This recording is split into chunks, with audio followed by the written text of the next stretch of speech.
đó là trận đấu tại Champions League với Young Boys vào tháng 11 năm 2018.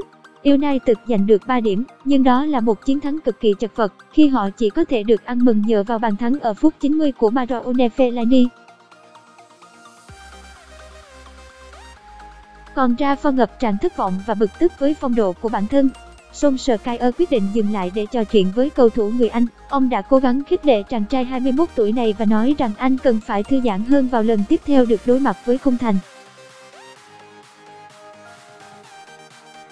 6 tuần sau, Trafford và Solskjaer lại gặp nhau một lần nữa tại khu liên hợp thể thao Nat Al Heba ở Dubai, các tiểu vương quốc Ả Rập Thống Nhất, nhưng lần này là với tư cách một cầu thủ và một huấn luyện viên.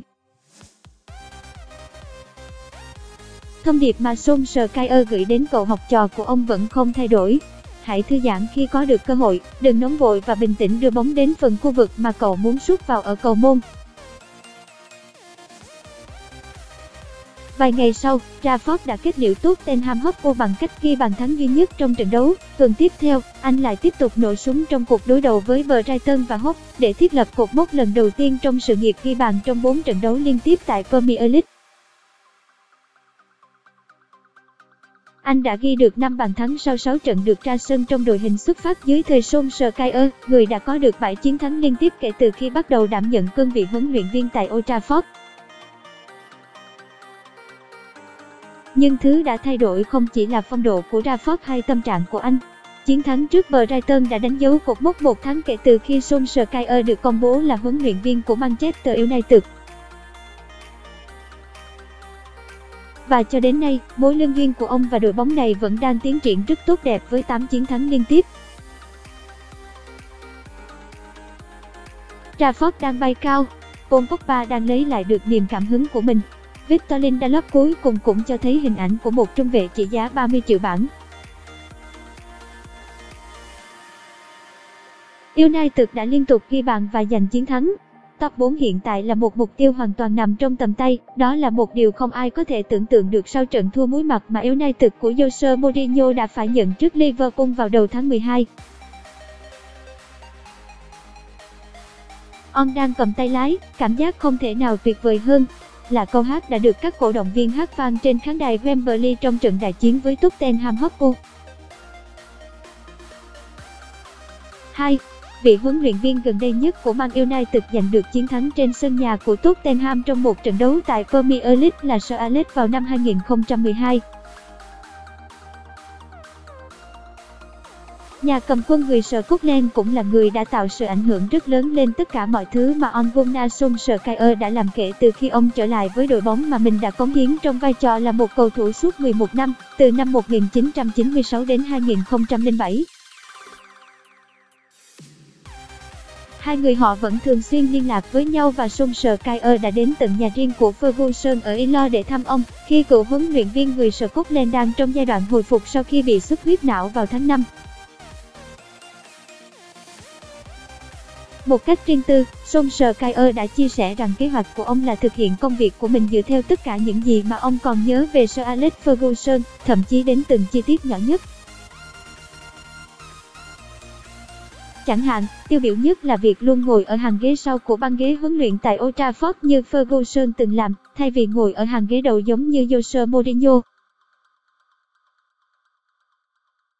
Alexis Sanchez đã vô tình quên mất thói quen này của Solskjaer sau khi bị thay ra khỏi sân trong trận đấu với Reading và ông đã nhắc cầu thủ người Chile trả lại chỗ ngồi cho mình. Ferguson đã đặt ra những quy định rất nghiêm ngặt về cách ăn mặc trước và sau các trận đấu, Solskjaer cũng áp dụng những quy tắc tương tự.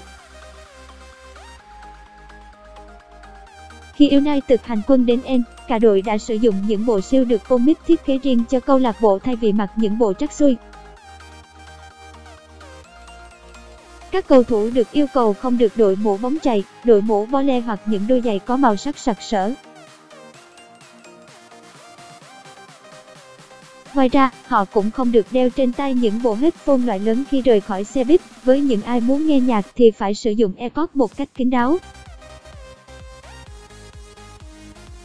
Trên thực tế, Solskjaer đã rất muốn thể hiện quan điểm của ông về việc ăn mặc chuẩn mực khi ông đến tham dự một buổi tiệc Giáng sinh của các nhân viên tại United vào ngày ông đặt chân đến Manchester bằng cách mặc một bộ siêu của câu lạc bộ. Vấn đề duy nhất là Solskjaer không có thời gian để chuẩn bị một bộ cho riêng mình và phải làm điều đó với chiếc áo jacket mà Daley Blind đã bỏ lại sau khi anh bị bán cho Ajax vào mùa hè. Sir Alex Ferguson đã có mặt ở Carrington để theo dõi các buổi tập của Manchester United trước những trận đấu với Bournemouth và Tottenham. Cùng với Mike Phelan, trợ lý cũ của ông và hiện tại cũng đang là người hỗ trợ cho Solskjaer, Ferguson đã liên tục nhấn mạnh ý nghĩa của việc được khoác lên mình chiếc áo đỏ của Manchester United và chiến đấu cho câu lạc bộ này. Các cầu thủ đều được nhắc nhở rằng, được thi đấu cho Manchester United là một đặc ân lớn mà họ nhận được trong cuộc đời, ông nói với tờ ESPN FC. Solskjaer và các thành viên trong ban huấn luyện của ông cũng đối xử với các cầu thủ như những người đàn ông thực thụ. Trong trại huấn luyện ở Dubai, vị chiến lược gia này cho phép các cầu thủ được ra ngoài chơi bời thoải mái, không hề có một lệnh giới nghiêm nào được đặt ra, nhưng tất cả bọn họ đều nhận thức được rằng mình nên kết thúc cuộc vui và trở về trại tập trung lúc mấy giờ. Rõ ràng Solskjaer sẽ trút một cơn thịnh nộ xuống đầu bất cứ kẻ nào dám vượt qua ranh giới. Không một ai trong số các cầu thủ muốn mạo hiểm trải nghiệm cơn tức giận của ông thầy người Na Uy. Các buổi tập, thứ luôn được sử dụng để tập trung tìm ra cách giúp Manchester United đánh bại những đội bóng khác, thường được Solskjaer kết thúc với những khoảnh khắc vui vẻ và thư giãn, ví dụ như một trận tennis hoặc một trận thi đấu bóng đá mang tính giải trí. Vào một ngày đặc biệt ở Dubai, Solskjaer đã chọn ra hai đội hình, một đội của các cầu thủ trẻ và một đội của các cầu thủ kỳ cựu, giàu kinh nghiệm, để thi đấu với nhau. Kết quả là đội của Rashford, George Yalop, Andre Pereira, Scott Tominay, Jim Gardner, Mason Greenwood, André Gomes và Tahith Chong đã giành chiến thắng. Mặc dù vậy, không phải triều đại của Solskjaer lúc nào cũng tràn ngập tiếng cười và sự vui vẻ. Khi Man United đã dẫn trước 2-0 sau hiệp đấu thứ nhất cuộc đối đầu với Reading trong khuôn khổ FA Cup, người ta vẫn có thể nghe thấy rõ mồn một tiếng la hét, chửi mắng của Solskjaer vang ra từ phòng thay đồ khi đứng ở ngoài hành lang. Nhà cầm quân người Na Uy yêu cầu một sự tập trung lớn hơn, một quyết tâm rõ ràng hơn nơi học trò, bất kể đội nhà đang nắm lợi thế. Nhưng trong cuộc họp báo sau trận đấu, Solskjaer đã không hề có một lời nào mang ý chỉ trích đội bóng, mà thay vào đó là tự mình chịu trách nhiệm về màn trình diễn yếu kém của Quỷ Đỏ, qua việc tự thừa nhận cách lựa chọn đội hình của bản thân ông có vấn đề. Tầm ảnh hưởng mà Ole Gunnar Solskjaer đã tạo ra được ở Manchester United không chỉ xuất hiện trên sân cỏ.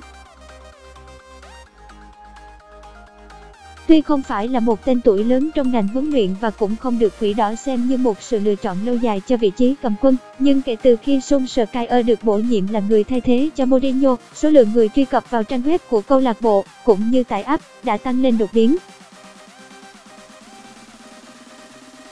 Đồng thời, số lượng người xem của MU TV và theo dõi các trang mạng xã hội của họ cũng đã đạt đến những con số vô cùng ấn tượng.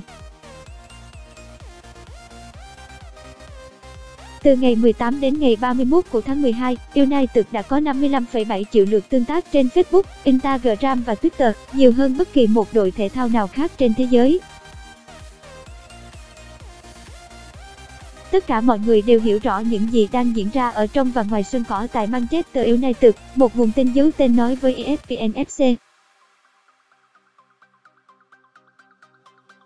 Việc ông xuất hiện trên băng ghế chỉ đạo của Man United đã thu hút được sự quan tâm rất lớn trên các kênh truyền thông toàn cầu của câu lạc bộ.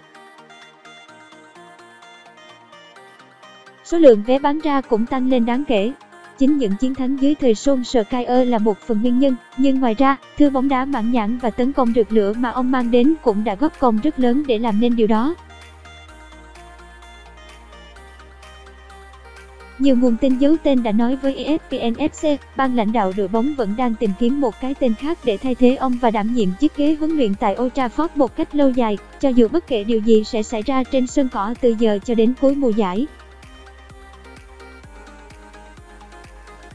Nhưng nếu tiếp tục đạt thành công, Solskjaer hoàn toàn có thể khiến bộ lao động, ban lãnh đạo đội bóng phải suy nghĩ lại.